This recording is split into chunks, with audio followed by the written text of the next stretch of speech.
Herkese merhaba. Bu bölümde psikolog Alfred Adler'in dünyasına dalıyoruz ve hayatın o en büyük sorularına ne kadar pratik ve aslında bir o kadar da şaşırtıcı cevaplar verdiğini birlikte göreceğiz. Peki hayatın anlamı ne? Bu herhalde hepimizin aklını kurcalayan o büyük soru. Adler'in buna verdiği cevapsa şaşırtıcı derecede basit ve her şey hepimizin çok yakından tanıdığı bir hisle başlıyor. Evet, ilk durağımız evrensel başlangıç noktası. Adların psikolojisinin tam temeline iniyoruz şimdi. Hepimizin paylaştığı o ilk deneyime, yani her şeyin nasıl küçük hissetmekle başladığına. Adler diyor ki, her insan hayata bir aşağılık duygusuyla başlar. Yani düşünsenize, doğduğumuzda ne kadar küçük ve bağımlıyız. İşte bu durum doğal olarak bir yetersizlik hissi yaratıyor. Ama bakın, bu bir kusur falan değil, insan olmanın ta kendisi. Ama bu his bazen öyle bir kök salıyor ki Adler'in o meşhur terimiyle bir aşağılık kompleksine dönüşebiliyor.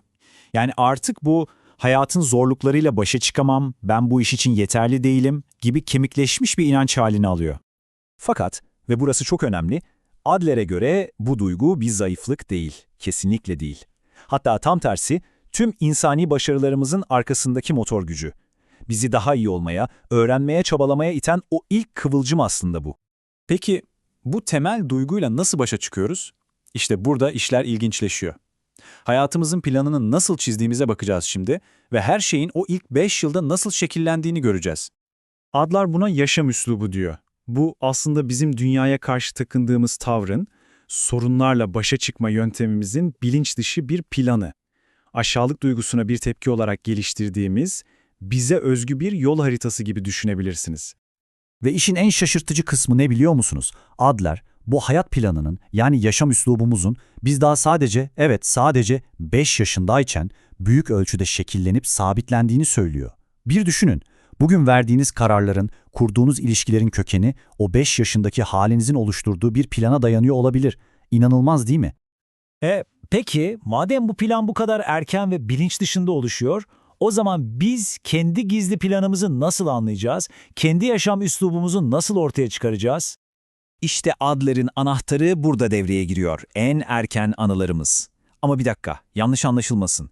Adler bu anılara bir video kaydı gibi gerçekte ne oldu diye bakmıyor. Onları kendimize anlattığımız kişisel hikayeler olarak görüyor.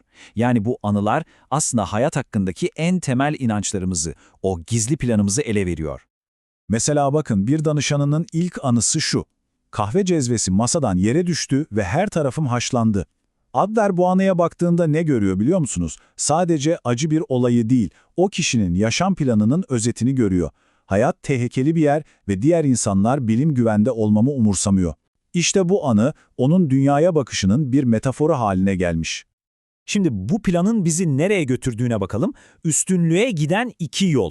Adler'e göre hepimizin temel bir amacı var. O da üstünlük için çabalamak. Karakterimizi de işte bu yolda yaptığımız bir seçim belirliyor.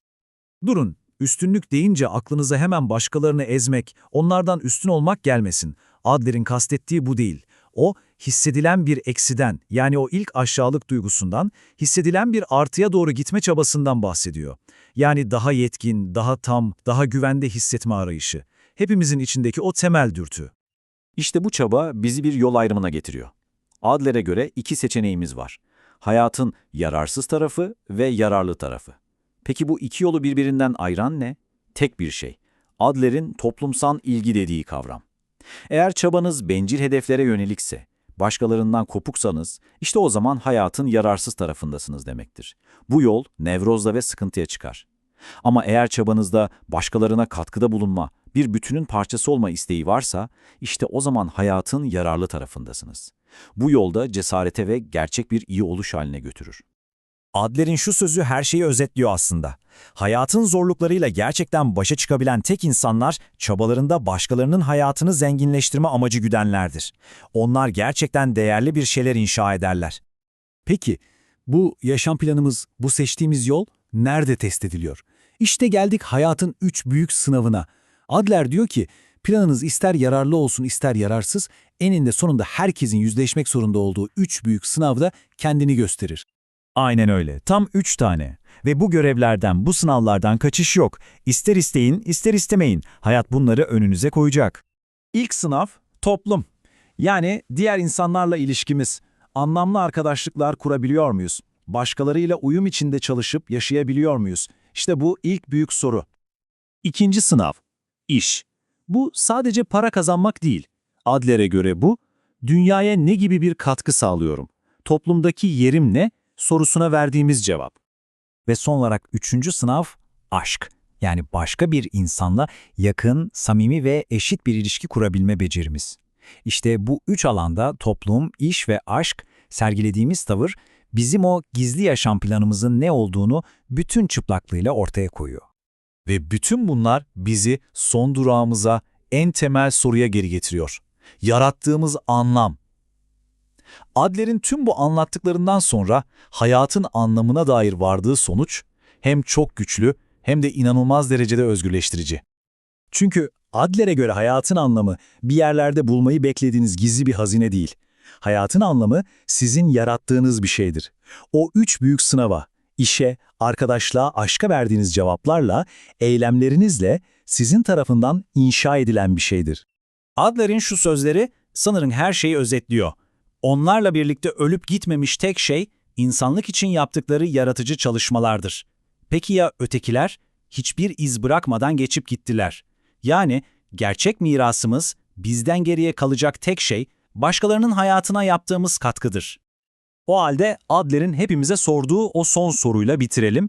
Eğer hayatınız sizin en büyük eserinizse, sizin katkınızsa o zaman sormak lazım. Siz ne inşa ediyorsunuz?